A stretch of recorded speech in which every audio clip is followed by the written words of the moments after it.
ஓம் நமச்சிவாய நமக. ஓம் நமச்சிவாய நமக. ஓம் நமச்சிவாய என்ற சொல்லை உட்பொருளாக்கி ரிக் யஜுர் சாம அதர்வணம் என்று சொல்லக்கூடிய 4 வேதங்களின் அடிப்படையினாலே படைத்தல் காத்தல் அழித்தல் என்று சொல்லக்கூடிய முத்தொழிலுக்கெல்லாம் ஒருவனாக இந்த பூ உலகிலே ஜீவிக்கக்கூடிய முதல் ஜென்மம் யாரை கடையில் இப்படி 84 லட்சம் ஜீவவந்துகளுக்கும் படியளிக்கக்கூடிய கர்த்தனாக ஈசன் பரமேசன் கைலை வாசன் என பெயர் அடைத்து உமையோலையிட பாகத்துள் வைத்து இந்த கைலையை சீரும் சிறப்போடும் ஆட்சி புரிந்து வருகிறோம். என்னுடைய கடமை என்ன? பார்வுலகம் சென்று படியளப்பதுதானே. அதற்கு முன்பாக என்னுடைய உமையவளை சந்தித்து விடைபெற்று செல்வது வழக்கம். சந்திக்க வேண்டும் உமையவளை. கண்ணிய பார்வதா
இந்த கைலாயத்தை அழைக்கூடிய மக்கள் படைத்த ஈசனுக்கு மனைவியாக உமா பார்வதி என்று அந்த நாமலயத்துடன் வாழ்ந்து வருகின்றேன். அப்படி இருக்கும் பொழுது என்னுடைய சாமியை சந்திக்க வேண்டும். இப்பொழுதே என்னுடைய சாமியை சந்திக்கின்றேன்.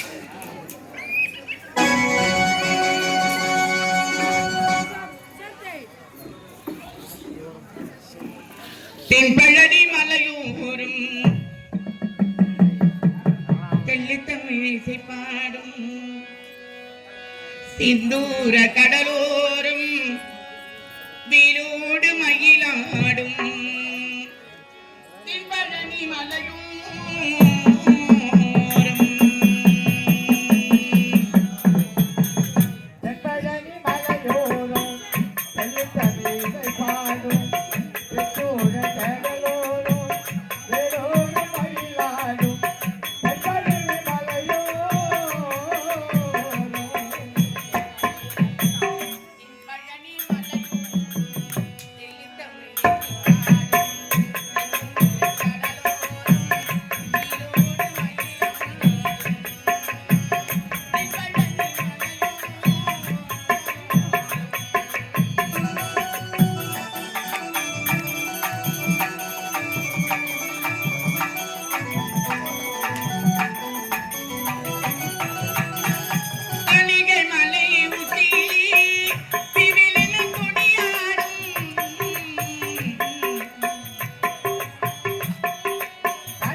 பக்தி புகை தீடே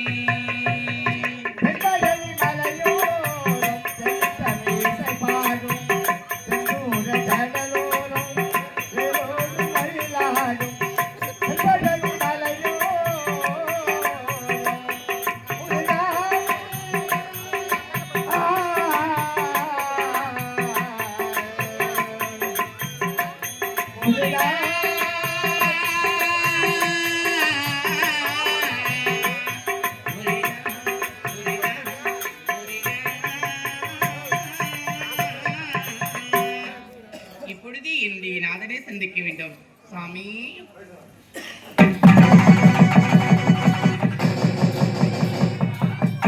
பார்வதா, சக்தி, தேவி, எத்தனை முறை அழைக்கும் அவளுக்கு ஒரு மகன் கூட வரவில்லையே. வாருங்கள் வாருங்கள் சாமி, உங்களுக்காகத்தான் வழியில் வெளிவிட்டு காத்துக் கொண்டிருக்கிறேன் சாமி. ஜெகதீஸ்வரா சாமி பரமேஸ்வரா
பரமேசனே, உங்கள் இடபாகத்தில் இருக்கக்கூடிய இந்த சக்தி, இந்த பார்வதா, இந்த உமாவை வாழ்த்துங்கள் சாமி, வாழ்த்துங்கள். சிரஞ்சீவியாக வாழ்ந்திருப்பாய். உமா, உன்னை எதற்காக அழைத்தேன் தெரியுமா? போய் வருகிறேன்.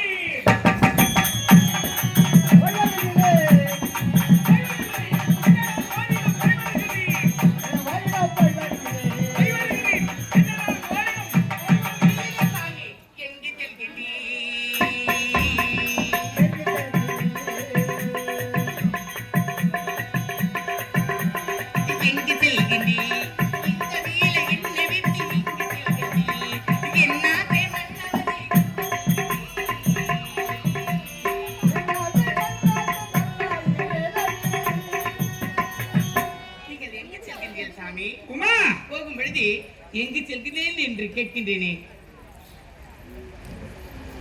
போகும்போதே எங்கு செல்கிறீர் என்ற ஒரு வார்த்தை கேட்டா செல்லக்கூடிய காரியம் வெற்றிகரமாக முடிந்து இல்லம் திரும்ப முடியுமா? அதனால் கட்டிய கணவன் இல்லத்திற்கு வெளியே செல்லும் பொழுது எங்கேயே செல்கிறீர் என்ற வார்த்தை ஒரு பெண்மணியின் திருநாவிலிருந்து வரலாமா?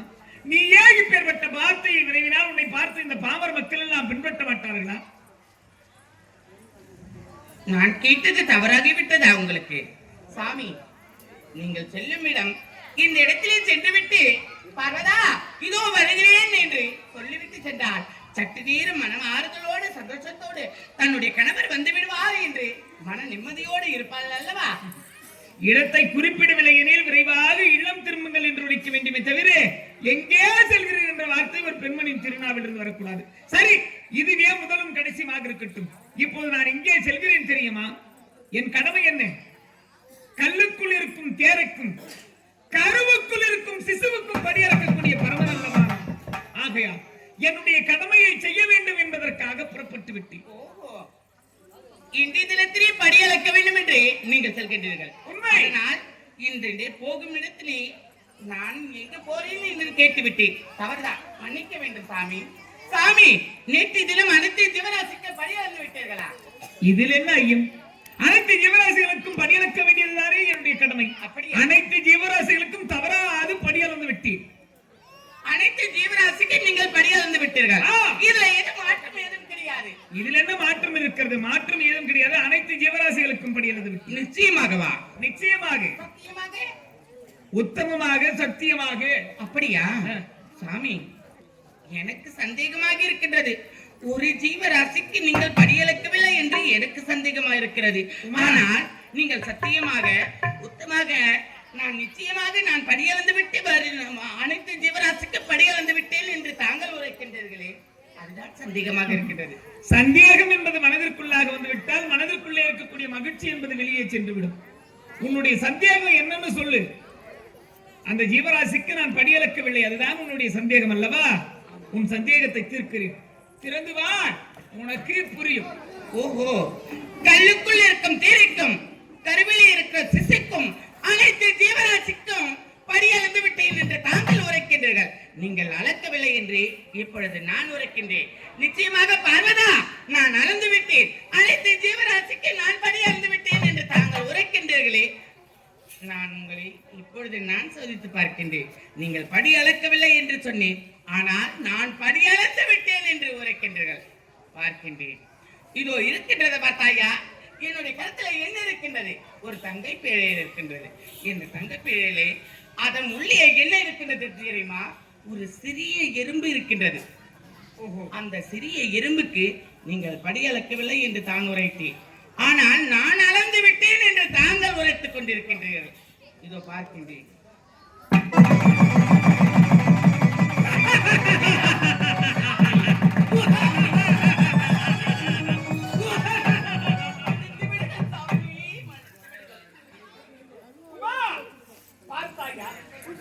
இதோ பேழைக்குள் ஒரு ஜீவனை அடைத்து வைத்திருக்கிறேன். அந்த ஜீவனுக்கு நீங்கள் படியளக்கவில்லை என்று வைத்தார்.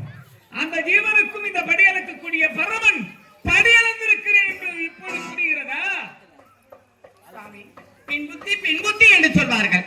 அதனால் சாமி, உங்களை புரிந்து கொள்ளாமல் நான் தவறு செய்துவிட்டேன்.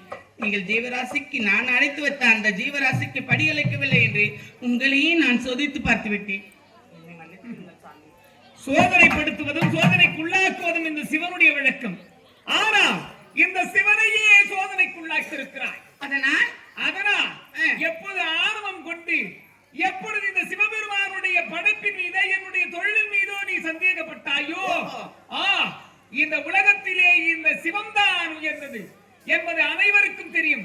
இந்த உலகத்திலே அரியது, பெரியது, உயர்ந்தது, எங்கும் நிறைந்தது, எவராலும் பெற முடியாதது, எங்கும் நீங்க வர நிறைந்திருப்பது சிவமயமடி.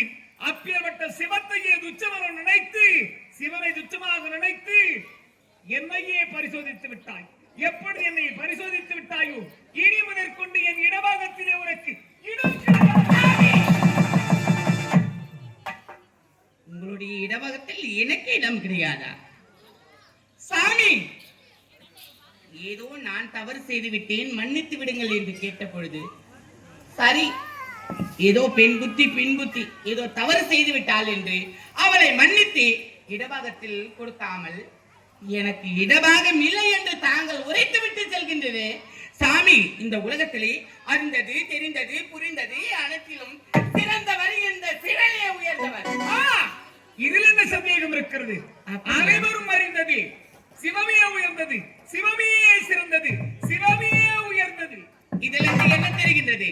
ஆணவமான பேச்சு உங்களுக்கா இல்ல எனக்கா? சாமி, ஆணவம் உங்களுக்கு பிடித்திருக்கின்றது. செய்யும் தொழிலே தெய்வம் என்று வைப்பார்கள். நான் செய்யக்கூடிய தொழிலையே என்னையே நினைத்து, துச்சமென நினைத்து என்னையே பரிசோதித்து விட்டாய். இனி வேறு இருக்கிறது. ஓஹோ,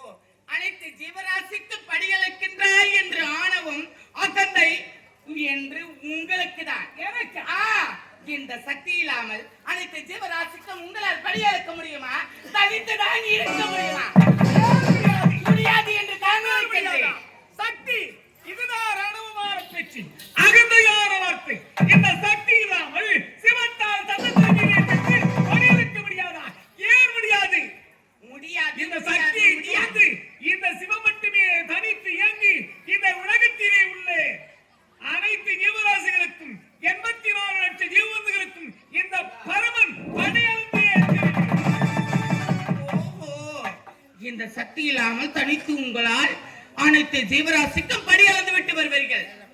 ஓஹோ சாமி, முடியாது என்று தான் உரைக்கின்றேன். இந்த சக்தி இல்லாமல் அனைத்து ஜீவராசிக்கும் உங்களால் படியளக்க முடியாது முடியாது முடியாது. இந்த சக்தி இருந்தால்தான் உங்களால் தனித்து இருக்கவும் முடியும். சக்தி எப்படி? நான் இல்லாமல் எப்படி இந்த சக்தியை மட்டும் இல்லாம் சக்தி மட்டும் எப்படி உயர்ந்தவராகி விட முடியும்? இந்த சிவம் என்ற கூடு இல்லாமல் சக்திக்கு ஏதடி மதிப்பு? ஓஹோ, இந்த கூடு இல்லாமல் இந்த சக்திக்கு ஏது மதிப்பு? சிவம் என்ற கூடு இல்லை என்று இந்த சக்திக்கு ஏது மதிப்பு? அப்படியா? உன்னால் என்ன செய்ய முடியும்? என்ன செய்ய முடியுமா? இந்த சக்தியை செயல்பட முடியாதா? இந்த சக்தியை துச்சமாக பேசிக் கொண்டிருக்கின்றீர்களா? இந்த சக்தி என்ன செய்கின்றேன் என்று பார். உன்னால் என்ன செய்ய முடியும்? பார்த்தாயா, ஒரு ஆல விருட்சகம் இருக்கின்றது. அந்த ஆல விருட்சகத்திலே அழகான ஒரு வெண்புறா அமர்ந்து கொண்டிருக்கின்றதை பார்த்தீர்களா? அந்த வெண்புறாவை பார்த்தீர்களா? எப்படி அழகாக இருக்கின்றதை பார். இப்பொழுது அந்த வெண்புறாவுடைய சக்தியை நான் இருக்கின்றேன். அந்த வெண்புறாவை நீங்கள் பறக்க செய்யுங்கள், பார்க்கலாம்.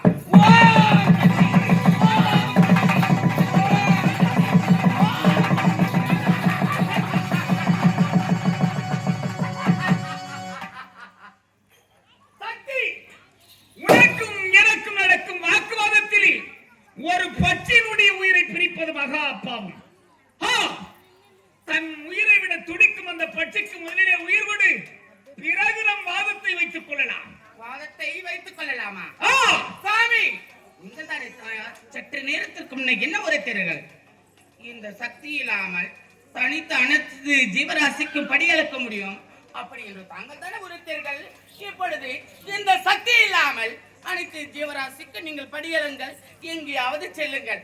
ஆனால் இப்பொழுது இந்த சக்தி இல்லாமல் உங்களால் தனித்து இருக்க முடியாது என்று உங்களுக்கு நன்றாக புரிந்திருக்கும். சக்தி இப்பொழுது குடம் கெட்டு விடவில்லை. இந்த சக்தியே உயர்ந்தவள், இந்த சக்தி தான் சிறந்தவள் என்று தான். சிவம் உயர்ந்ததா சக்தி உயர்ந்ததா என்று பிறகு நம் வாதத்தை வைத்துக் கொள்ளலாம். தன் உயிரை விட துடிக்கும் அந்த பட்சிக்கு முதலில் உயிரை கொடு, சக்தியை கொடு. ஏனென்றால் அந்த பட்சியினுடைய சக்தியை பிரித்து எடுத்ததா அந்த சக்தியை இழந்து பட்சியானது உயிரை விட காத்துக் கொண்டிருக்கிறது. அப்படி இருந்து விட்டால் மா பாதக செயலை செய்தவர்களும் நீயும் ஒருவளாகி விடுவார். அதிலிருந்து தண்டலிருந்து யாரும் விதிவிலக்கு கிடையாது. தெய்வம் மட்டும் விதிவிலக்கு என்று நினைத்துக் கொண்டிருக்கிறாயா? முதலிலே அந்த பட்சிக்கு உயிர் கொடு, பிறகு நம் வாதத்தை வைத்துக் கொள்ளலாம். அப்படியா?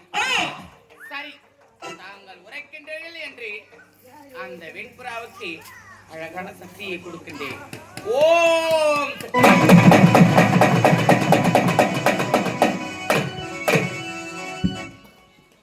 சக்தி. ஆணவம் கொண்டு ஒரு பட்சியினுடைய சக்தியை பிரித்தெடுத்து விட்டாய். சிவம் என்பது கூடு, உயிர் என்பது கண்ணுக்கு தெரியாமல் இருக்கக்கூடிய இந்த சக்தி. அப்படி இருக்கு வெண்புறாவினுடைய சக்தியை பிரித்தெடுத்து விட்டாய்.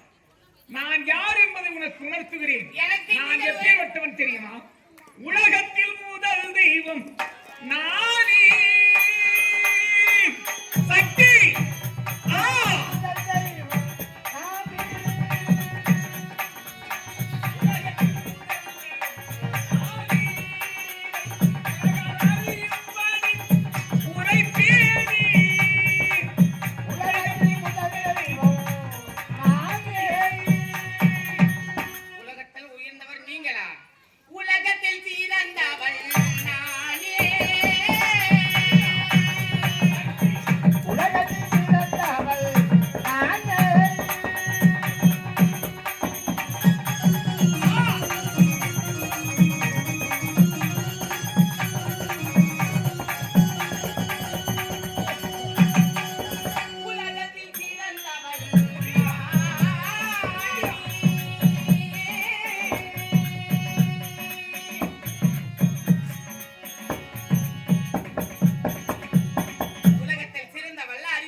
இடது கண்ணோ சந்திரன், என் கை கால்கள் மலை மரங்கள்.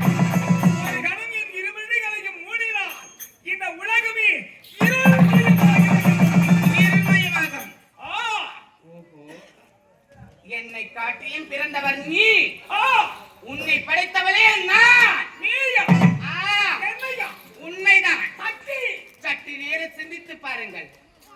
யார் உங்களை படைத்தது, யார் இந்த உலகத்தை முதலில் உற்பத்தி செய்தவள் என்று சற்று நேரம் சிந்தித்து பாருங்கள். ஓஹோ, என்னை படைத்தவள் நீ, ஆகையால் எம்மை காட்டிலும் நீ உயர்ந்தவள், சிறந்தவள். என்னை படைத்ததன் காரணமாக நீ உயர்ந்தவள் ஆகிவிட முடியுமா? சக்தி, என்னை படைத்தவள் நீ. ஒரு விதத்துல நீ எனக்கு தாய், ஒப்புக்கொள்கிறேன். நீ எனக்கு தாய், ஏனென்றால் என்னை படைத்தவள். ஒரு விதத்துல நான் உனக்கு தகப்பன் தெரியுமா? என்னை படைத்திருந்தாலும் நான் உன்னை படைத்தவன். என்னை படைத்தீர்களா? ஆமா. எனக்கு தகப்பன் நீங்களா? ஆமா. என்ன இது விந்தியாக இருக்கிறது, விசித்தமா இருக்கிறது, சிரிப்பாக இருக்கின்றது. எனக்கு நீங்க சந்தையா? என்னை படைத்ததன் காரணமாக யார் படைக்கிறாங்களோ அதற்கு யார் காரணமோ அவர்கள் தான் தகப்பன் தாய். என்னை படைத்ததன் காரணமாக நீ தாய். அதே உன்னை நான் படைத்ததன் காரணமாக உனக்கு தகப்பனா? எனக்கு நீங்கள் தகப்பனா? நினைவுபடுத்துகிறேன், கேள்வி என்ன? இந்த உலகம் முன்பொரு காலத்தில் எப்படி இருந்தது தெரியுமா? எங்கு பார்த்தாலும் நீர்மயமாகவே இருந்தது, ஜலப்பிரதேசமாக இருந்தது. அப்பொழுது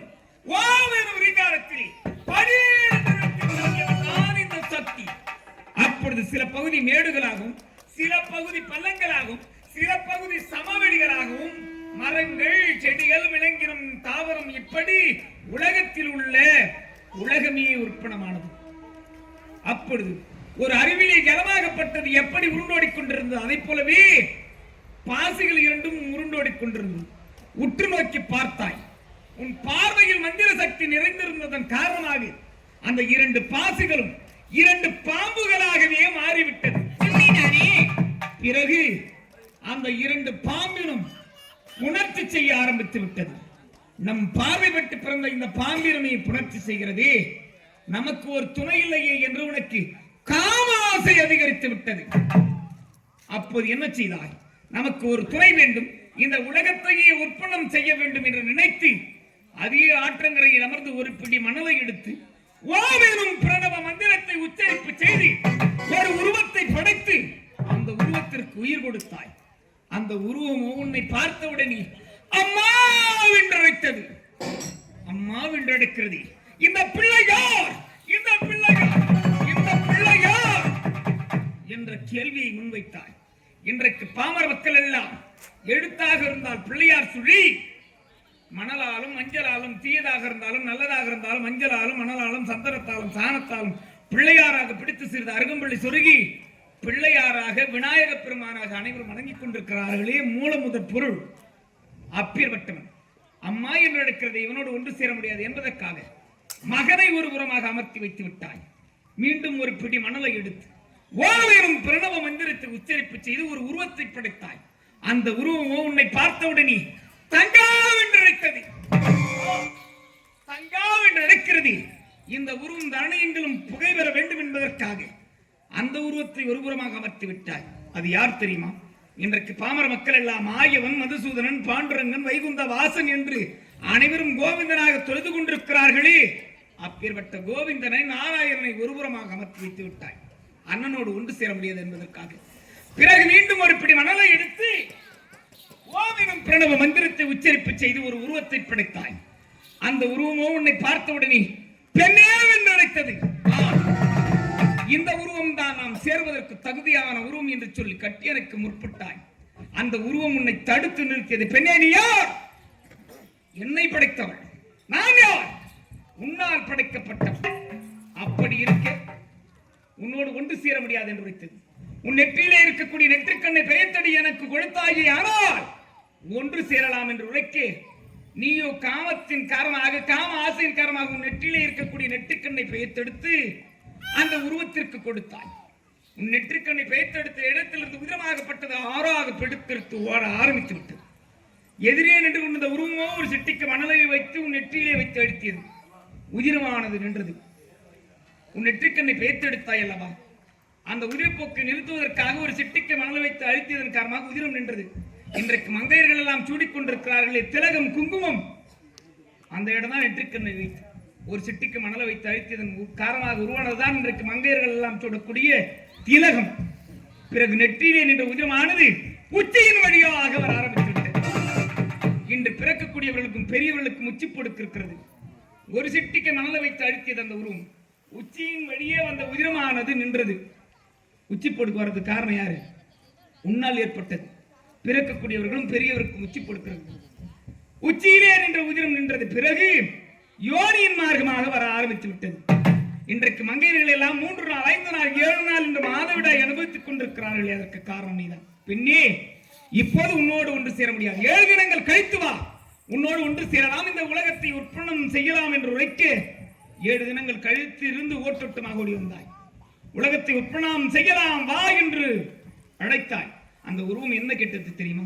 என்ன கேட்டது? நீ என்னை படைத்தவன், நான் உன்னால் படைக்கப்பட்டவன், உண்மை காட்டிலும் வயதிலே குறைவானவன், நான் எப்படி உன்னோடு ஒன்று சேர முடியும் என்று உரைக்க திகைத்து நின்றாய். உடனே அந்த உருவம் என்ன செய்தது தெரியுமா? நீ கொடுத்தாய் என் நெற்றிக்கண், அதே நெற்றிக்கண்ணை வைத்து உன்னை சுட்டரித்தது.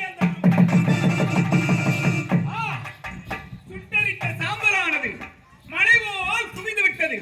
மலை போல் குவிந்த சாம்பலை 3 பகுதிகளாக பிரித்து இச்சா ஞானா விரியா என்று 3 சக்திகளை படைத்து இதோ அலைமகள் மலைமகள் கலைமகள் என்று திருமகள்களை உருவாக்கி இதோ மலைமகளாக இருக்கக்கூடிய உன்னை மீண்டும் ஏற்றுக்கொண்டவன் நான். இப்போது புரிகிறதா உன்னை நான் எப்படி படைத்தேன் என்பது? நீ கொடுத்து நெற்றிக்கண்ணை வைத்தே உன்னை சுட்டரித்து மீண்டும் பிறக்க செய்தவன் இந்த சிவம் என்பதை மறந்து விடாதே. இப்ப புரியுதா நான் தகப்பன் யாருன்னு? உன்னை படைத்ததுனால நான் தகப்பன் புரியுதா? என்னை படைத்ததாக கூட இருக்கட்டும், ஆனால் முக்கன் படைத்தது ஈசன் என்று பேர் வந்தது யாரால்? இந்த பின்னால் தானே. அப்படி இருக்கும் பொழுது நான் தானே உயர்ந்தவள் என்று உங்களுக்கு நன்றாக அறிந்திருக்குமே, புரிந்திருக்குமே. முக்கந்தாரி என்று வருவதற்கு 3 கண்ணு எனக்கு. எனக்கு எத்தனை கண்ணு தெரியுமா? 2011 நேத்திரும் இந்த சிவபெருமானுக்கு. அப்படியா? ஆமா. நீங்கள் என்ன ஏதாவது எத்தனை உதாரணங்கள் எடுத்து உரைத்தாலும் சரி, ஆனால் இந்த சிவன் உயர்ந்தவராக ஒரு பொழுதும் இருக்க முடியாது. இந்த சக்தியே உயர்ந்தவள். நீ உயர்ந்தவனா? சக்தி, ஆணவம், அகந்தை இப்போது ஒன்றும் கெட்டுவிடவில்லை. நான் செய்தது தவறு என்று என் பாதத்தில் பணிந்தார். சிவமையே உயர்ந்தது. சிவத்தை காட்டிலும் வேறொரு தெய்வம் இந்த உலகத்தில் இல்லை, உயர்ந்தது இல்லை என்று என் பாதத்தில் மண்டியிட்டார். இப்போதே விட்டு விடுகிறேன். இல்லையெனில் உனக்கு தகுந்த பாடத்தை கற்பித்தே தீர்வேன். அப்படியா சாமி? இப்பொழுது கூட கெட்டுவிடவில்லை.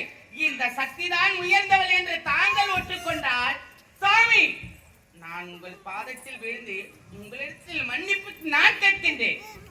நான் சிறந்தவள் சொன்னா அதுக்கப்புறம் நீ மன்னிப்பு கேட்கிற. இப்ப மன்னிப்பு கேட்க மாட்டேன். இப்பொழுது நான் கேட்க முடியாது. நீ பிடிச்ச முயலுக்கு 3 காலம் 3 கால் தான். ஆமா சாமி, ஆமா. ஒத்துக்க மாட்டேன். முடியாது என்று தான் உரைக்கின்றேன். சண்டாளி, சதிகாரி. என்னை பார்த்தா சண்டாளி சதிகாரி என்று உரைக்கின்றார். ஆமா சாமி, என்ன இது ஆணவமான பேச்சு உங்களுக்கு? ஆணவமா? முன்பொரு காலத்தில் இது போலதான் உனக்கும் எனக்கும் வாக்குவாதம் ஏற்பட்டது. சிவன் பெரிதா சக்தி பெரிதா என்று. அப்பொழுது உனக்கு சண்டாளின் சாபத்தை கொடுத்தவனே நான் தான், கொடும்பாவின் சாபத்தை கொடுத்தவனே நான் தான். தெரியுமா உனக்கு? எனக்கு? ஆமா. தாங்கள் இந்த உலகத்தில் உள்ள ஜீவராசி அனைத்துக்கும் படியாதீங்களா? இது போலதான் ஆரம்பிச்சேன். பொம்பளைங்களுக்கு வீட்டுல சும்மா இருக்க பிடிக்காது. ஆம்பளைங்களுக்கு சீண்டி சண்டை வாங்கினாதான் அவங்களுக்கு சாப்பிட்ட மாதிரியே இருக்கும். அப்பதான் ஒரு பிடி சாப்பிடுவாங்க, 4 பிடி சேர்த்து சாப்பிடுவாங்க. ஆம்பளைங்க கிட்ட சண்டை வாங்கினாதான். எங்கன்னா இருக்கிற வீட்டு வேலையை பார்த்தோமா ஒழுங்கா இருக்கணுமான்னு தெரியாது. சிவன் பெரிதா சக்தி பெரிதா என்று இது போலதான் வாக்குவாதத்தில் ஈடுபட்டாய். ஜீவராசிகள் அனைத்துக்கும் படியளந்து விட்டீரா என்று கேட்டாய். அளந்தேன் என்று வைத்திட்டேன். பூலோகத்திலே அதை வார்த்தாயா? பன்றி குட்டிகள், அதற்கு நீங்கள் படியளக்கவில்லை என்று வைத்தார். நான் உங்கள்கிட்ட என்ன சொன்னேன்? தாய்ப்பன்றியானது குட்டிகளை ஈன்று விட்டு தாய்ப்பன்றி இறந்து விட்டது. ஆகையால் அதற்கு படியளக்க முடியவில்லை. சக்தி, நீ என்ன செய்ய வேண்டும்? பெண் பன்றியாக மாறி அந்த பன்றிகளுக்கு நீதான் பால் ஊட்டணும்னு சொன்ன. இவருக்கு வந்தது கோபம். கேவலம் மனித மலத்தை உண்ணக்கூடியது பன்றி குட்டி. அங்கங்களை எல்லாம் வெளியே காட்டி திரியக்கூடியது, உடல் உறுப்புகளை எல்லாம் வெளியே காட்டி திரியக்கூடியது பன்றி. அப்பேற்பட்ட பன்றி அவதாரம், கேவலம் அற்ப மலத்தை உண்ணக்கூடிய பன்றி அவதாரம் நான் எடுத்து அந்த பன்றிகளுக்கு பால் ஊட்டணுமா? என்னால முடியாது. கேவலமா பேசினான். எனக்கு கோபம் அதிகரித்து விட்டது. எப்பொழுது அற்ப மலத்தை உண்ணக்கூடியது பன்றி, அங்கங்களை எல்லாம் வெளியே காட்டி திரியக்கூடியது பன்றி என்று ஒரு ஜீவனை இம்சித்து பேசினாயோ, அதுபோல உன் அங்கங்களை எல்லாம் வெளியே காட்டி திரிய வேண்டும். பார்ப்பவர்கள் எல்லாம் உன்னை காரி துப்பணும், செருப்பால் அடிக்கணும், தொடப்பு கட்டியால் அடிக்கணும். இப்படி நீ கொடும்பாவியாக போக கடவுள் என்று சாபத்தை கொடுத்தீர். இன்னைக்கும் மழை வரலனா கொடும்பாவி கட்டி இழுக்கும் பழக்கம் உண்டு. அந்த கொடும்பாவி யார் தெரியுமா? உனக்கு நான் கொடுத்த சாபம் தான். உன்னை கட்டி இழுத்துன்னு போனா இடி மன்னனும் மின்னல் ஒளியும் சேர்ந்து தாய்க்கு இப்பேற்பட்ட நிலைமை ஏற்பட்டு விட்டது என்று சொல்லி மழையாக பொழிவார்கள். புரியுதா? உனக்கு ஏன் கொடும்பாவின் சாபம் கொடுத்தனே? இப்ப கூட கெட்டு போல. இன்னும் என் கோபம் அதிகரித்துக் கொண்டே இருக்கிறது. என் கோபத்தை அதிகப்படுத்திக் கொண்டிருக்கிறாய். எத்தனைதான் உதாரணங்கள் எடுத்து உரைத்தாலும் இந்த சக்தியை சேர்ந்தவள், சக்தியை சேர்ந்தவள், சக்தியை உயர்ந்தவள். ஒரு பொழுதும் நான் உங்களை பணிந்து இருக்கவே முடியாது. இந்த சக்தியை உயர்ந்தவள். ஆமா, வேறு வழி கிடையாது. உன்னை கொள்வதை தவிர வேறு வழியே கிடையாது. என்னை நீங்கள் கொள்வதா? ஆமா. உங்களை நான் கொள்வேன். பார்க்கலாம். நீங்கள் என்னை கொள்வதா இல்லை நான் உன்னை கொள்கின்றேன் என்பவர் பார்க்கலாம்.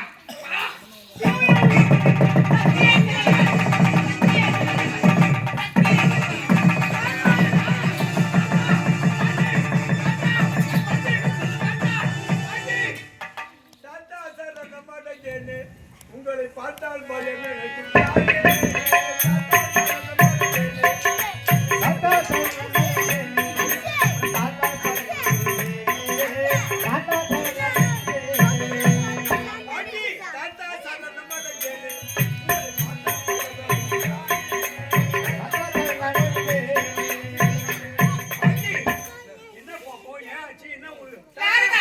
சரியான நேரத்திற்கு தான் வந்திருக்கின்றாய். நாரதா, இது இருக்கின்றாரே உன்னுடைய தாத்தா, தான் தான் சிறந்தவர் என்று ஆணவத்தில் அகந்தையில் பேசிக் கொண்டிருக்கின்றார். பாட்டி, அவர் ஒன்றுமே புரியாது. உங்களை பொறாம இந்த உலகத்திலே உயர்ந்த ஒரு சக்தி தான். சக்தி என்றால் சகலமும் கிடையாது. அது உங்களுக்கு புரியாது. நாரதா, உனக்கு நன்றாக புரிகிறது. ஆனால் உன்னுடைய தாத்தாக்கு ஒன்றும் புரியவில்லை. என்னை படைத்தவர் அவரா? ஆனால் எனக்கு பெயர் வைத்ததும் அவர்தானா? சண்டாளி என்று பெயர் சுட்டியதும் அவர்தானா? அனைத்து உதாரணங்கள் சொல்லிக்கொண்டு தான் தான் சிறந்தவர் என்று மார்பை தட்டிக்கொண்டு பேசிக் கொண்டிருக்கிறார். அது புரியாமல் தெரியாமல் பேசிக் கொண்டிருக்கிறார் உன்னுடைய தாத்தா. உன்னுடைய தாத்தா இடத்திலே நன்றாக காதில் ஒலிக்கும் வரை இந்த சக்தியை சேர்ந்தவர் என்னுடைய பாட்டி தான் சிறந்தவள் என்று போய் உன்னுடைய தாத்தா இடத்துல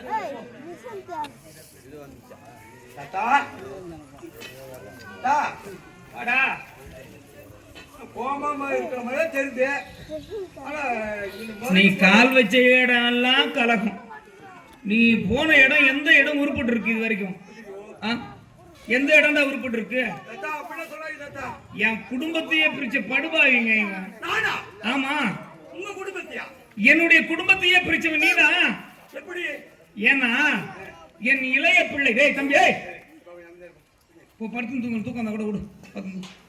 என் இளைய பிள்ளை முருகன் இருக்கிறானே, என் முருகனை ஆண்டி கோலத்தோட பழனிக்கு அனுப்பி நீதானடா. எப்படி ஒரே ஒரு பழத்தை எடுத்து வந்தான், ஞானப்பழம். என்னை புசிக்கும்படியாக சொன்னான்.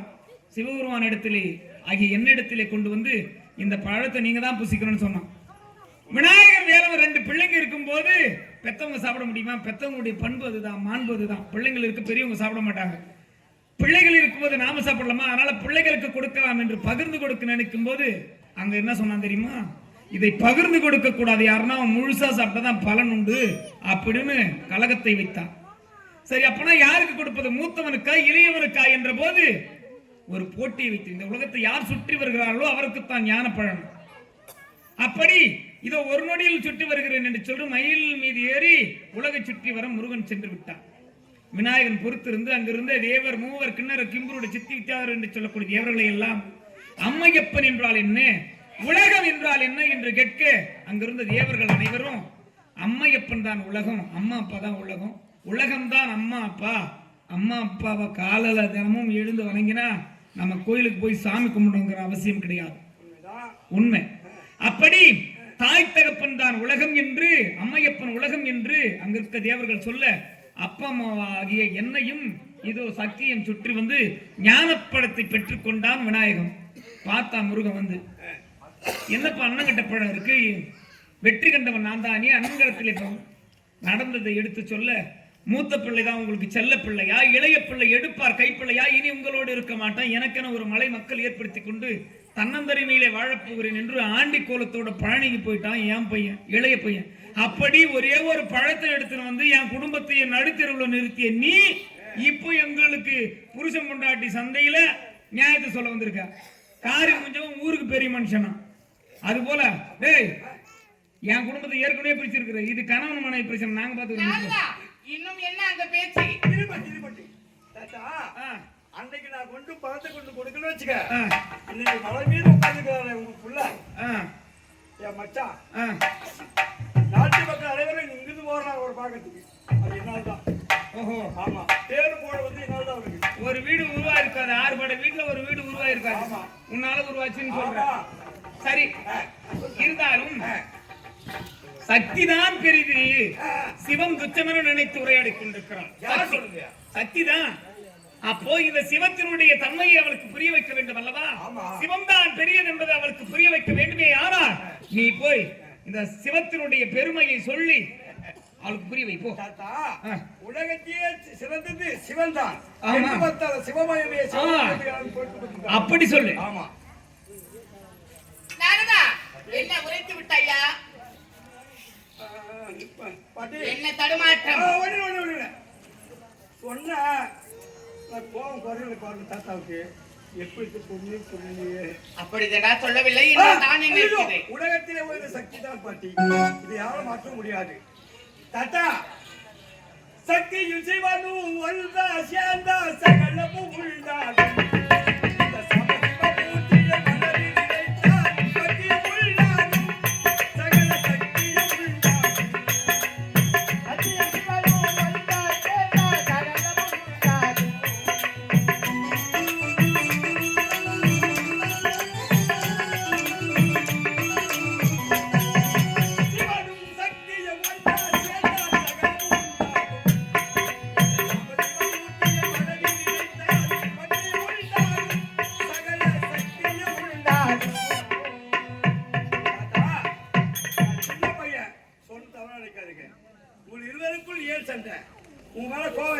தெரியுமா, இடமாக தரவில்லை என்று ஆலயத்தை தான் இப்படி பேசிக்கிறாங்க.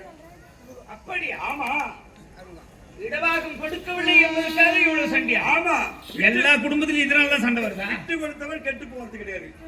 2 பேரும் அதை விட்டு கொடுத்துச்சுக்கா, நீ சண்டை வந்து நாங்க வர வேண்டிய வேலையே கிடையாது. அப்படியா? ஆமா, இடவாகம் கொடுத்தா இப்போ பிரச்சனை கோபம் குறைந்து விடும்.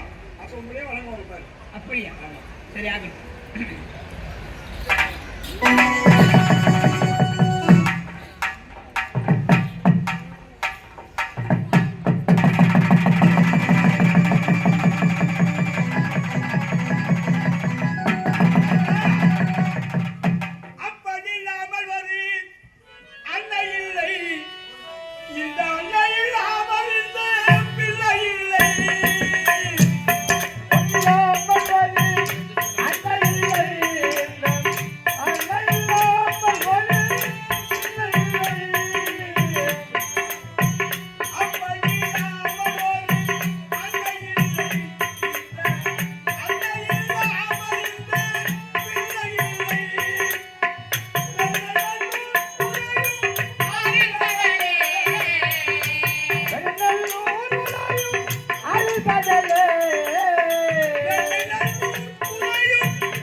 தாத்தா, ஆமா, நான் வந்த விஷயமே வேற. இங்க வந்து பார்த்தா நீங்க 2 பேரும் சண்டை போட்டுக்கிறீங்க. இந்த சண்டை மறந்துக்குள்ள எனக்கு வந்த விஷயம் மறந்துட்டேன். ஆமா, எதற்காக நாடி வந்தாய்? காலையில் வந்து உங்களுக்கு ஆசை பெற்ற நாதன் வீட்டு வந்துக்கிறான் என்று சந்தேகப்படுகிறான். ஆமா தாத்தா, உங்களுக்கு வரபெற்றாரு கர்ணகட்டா சூரன். ஆமா, வரபெற்றுகள் சும்மா இருக்கு. சரி, தேவர் மூவர் அனைவரும் அடிவது அனைவரும் அடித்து சித்திரவதை செய்து கொண்டிருக்கிறார். பொண்ணுலகம் சென்று தேவதனை அனைவரும் அழித்து நாட்டியமாக அடித்து விட்டு அவர்களுடைய நவரத்தின அடிமைத்தையும் கரத்தில் வஜ்ராத்தையும் அபிவிருத்தி சென்று விட்டால் கல்வென்ற சூழல். சரி, நான் அங்கு சென்றேன். எழுத்தில் முறையிட்டான் தேவேந்திரன். ஆக என்றால் இழந்த போலை மீண்டும் அடைய வேண்டும் என்றால் முன்பொரு காலத்திலே ராமாயணத்தில் தசரத சக்கரவர்த்தி குழந்தை என்று ஆதரித்தால் புத்திர காமசேக செய்தார். உண்மை. பாரதத்திலே தர்மனுடைய பாண்டுமகாராஜா இறந்து சொர்க்கமும் சேராமல் நரகமும் சேராமல் பாபா பட்சியாக தொங்கிக் கொண்டிருந்தார். அப்பொழுது தர்மர் ராஜசூரியாக நடத்தினார். தேவேந்திரன் 100 அசுவமேதத்தை செய்து இந்திர பதவி பெற்றார். இந்திரா, நீ கவலை கொள்ளாதே. எழுந்த பொருளை மீண்டும் அடைய வேண்டுமா? மகாபிரசன்ன வேள்வி. மகாபிரசன்ன வேள்வி அப்படி வேள்வி நடத்திய ஆனால் அதற்கு மும்மூர்த்தி தேவதை செல்வர் உங்களை முதன்மையாக வைத்து அந்த யாகத்தை செய்ய சொல்லுகிறேன். ஆனால் அந்த யாகம் செய்வதற்காக தேவேந்திரன் வந்து கொண்டிருக்கிறார். அதற்கு முன்பதாக உன்னுடைய பக்தனுக்கான பௌத்த மகாரிஷி அவருக்கு கோபம் வந்து விட்டது. அன்னைக்கு நான் அவருக்கு பணிவிடை செய்ய போல ஆதவன் உதயம் அவருக்கு முன்பதாக செய்ய வேண்டிய தாமதமாக சென்றால் அடித்தார். அப்போ நடந்த விஷயத்தை சொன்னேன். ஆண்டவன் முதன்மையாக நிறுத்தி அந்த மகாபிரசனை செய்ய போகிறார். உங்களுக்கு அழைப்பு கொடுப்பதை கேட்டேன். ஓ, எனக்கு அழைப்பு கொடுக்காத அந்த வேறு நடைபெறுமா? இப்போது என் ஆண்டவனை தடுக்கிறேன். அவர் சென்றால்தானே அந்த மகாபிரசனை நடக்கும். போக விடாமல் தடுக்கிறேன். பௌத்த மகர்ஷி வந்து கொண்டிருக்கிறார். ஒரு பக்கத்திலே தேவேந்திரன் வந்து கொண்டு அழைக்க வந்து கொண்டிருக்கிறார். ஒரு பக்கத்திலே பௌத்த மகர்ஷி இவரை தடுக்க வந்து கொண்டிருக்கிறார். என்ன செய்ய போறீங்க? நாரதா, எதிரிக்கு கூட இப்பேற்பட்ட நிலைமை வரக்கூடாது. ஒரு பக்கம் இழந்ததை பெற வேண்டும் என்பதற்காக தேவேந்திரன் யாகம் செய்ய வேண்டும், மகாபிரசன்ன வேள்வி நடத்துகிறான். தலைமை தாங்க வேண்டும் என்பதற்காக என்னை அழைக்க வருகிறான். இன்னொரு பக்கம் என்னை அழைக்காத இடத்திற்கு என்னுடைய ஆண்டவன் சிவபெருமான் செல்லக்கூடாது என்று என்னுடைய பக்தன் என்னை தடுத்து நிறுத்த வந்து கொண்டிருக்கிறான். தேவேந்திரனுடைய வார்த்தையை கேட்டு அந்த மகாபிரசன்ன வேள்வியில் நான் தலைமை தாங்க செல்வதா, அல்லது என்னுடைய பக்தனுடைய வார்த்தைக்கு செவிசாய்த்து அந்த மகாபிரசன்ன வேள்வியில் செல்லாமல் நிற்பதா? ஒன்றுமே புரியவில்லை. பக்தனா தேவேந்திரனா தேவர்களுக்கெல்லாம் தலைவனா என்று பார்த்தால் தேவேந்திரன் எழுந்ததை பெற வேண்டும், அதுதானே நியாயம். இருந்தாலும் பக்தன் யார்? சதா நேரமும் இந்த சிவனையே நினைத்து என்னுடைய பக்தனாகவே திகழ்ந்து கொண்டிருக்கக்கூடியவன் பௌத்த மகரிஷி. அப்பேற்பட்ட பக்தனுடைய குரலுக்கும் செவிசாய்க்க வேண்டும் அல்லவா? என்ன செய்வதென்று புரியவில்லை. தாத்தா, நான் சொல்கிறேன் தவறாக நினைக்க வேண்டாம். இதற்கு ஒரே ஒரு வழிதான் இருக்கிறது. என்ன வழி? ஒரு பக்கம் தேவேந்திரன் அழைக்க வருகிறார் முதன்மை இடத்திற்காக. சரி. ஒரு பக்கத்திலே பக்தர் வருகிறார் போகக்கூடாது என்பதற்காக. ஆகையால் இருவரும் யார் முன்பு வந்தாலும் செவி கொடுத்து கேட்காமல், யாரோட வார்த்தை செவி கொடுத்து கேட்காமல் அமைதியாக இருந்து விட்டார். வந்து அழைத்து பார்ப்பாங்க, அம்மாட்டு போயிடுவாங்க. உண்மை. பொறுமை கடலில் பெரிது என்று உரைப்பார்கள். உண்மையா தாத்தா? பொறுமையாக இருந்தா எல்லா விஷயத்தையும் தள்ளி போட்டா நல்லது நடக்கும். கோபத்தோடு ஒருத்தன் வரானா நம்ம தன்மையோடு பேசினா முடிஞ்சிடும். அவன் பேசுவது போல நாம பேசினா சண்டை பெருசாகும். தகுந்த நேரத்தில் தகுந்த யோஜனையை கொடுத்திருக்க. சரி, யார் முதலில் வந்தாலும் சரி, செவி சாய்க்காமல் குரல் கொடுக்காமல் அமைதியாக இருந்து அதன் பிறகு தேவேந்திரனுடைய செல்லக்கூடிய மகாபிரசன்ன வேள்வியில் கலந்து கொண்டு அவனுக்கு கிடைக்க வேண்டியது கிடைக்கட்டும். இதோ அப்படி இவன் தடுத்து நிறுத்துவதாக இருந்தாலும் நம் செவிசாய்க்காமல் இருந்தால் பரவாயில்லை. ஆண்டவன் நம்முடைய குரலுக்கு செவிசாய்க்கவில்லை, நாம் சொன்னது ஆண்டவனிடத்திலே போய் சேரவில்லை என்று சென்று திரும்பி போயிடுவார். சரி, ஆகட்டும். சாமி, நாரதரே ஏதோ சொல்கின்றார் என்று நாரதனுடைய வார்த்தைக்கு நீங்கள் கேட்கின்றீர்கள். நாரதன் வந்தாலே கலகம். ஆனால் நாரதனுடைய வார்த்தையை நீங்கள் கேட்டுக்கொண்டு நீங்கள் இப்படியெல்லாம் செய்ய வேண்டுமா? வேண்டாம் சாமி. நீ என்ன செய்யலாம் சொல்லு. ஆனால் இதிலே ஏதாவது விபரீதம் ஏற்பட்டு விடுமா என்று பயமாக இருக்கின்றது. விபரீதமா? ஆமா. அமைதியாக இருப்பதன் காரணமாக என்ன தோன்றி விடப்போகிறது, என்ன பிரச்சனை வரப்போகிறது? அப்படியா? சாமி, நீங்கள் சொல்வதும் சரிதான். இருவரும் வந்தால் இருவரும் செவி கொடுக்காமல். நீ சொல்றதும் ஒரு விதத்துல உண்மை. இப்ப யார் அமைதியா இருக்கிறானோ அவன் பக்கம் தான் அவன் பிரச்சனை போய் போகுது. சண்டை போறவங்கிட்ட பிரச்சனை போகுது. யார் அமைதியா இருக்கிறானோ அவங்ககிட்ட தான் பிரச்சனை வருது. என்ன செய்யுது?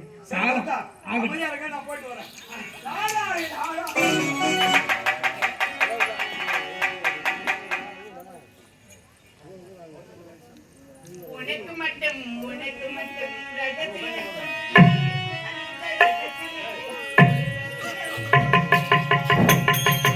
உனக்கு மட்டும்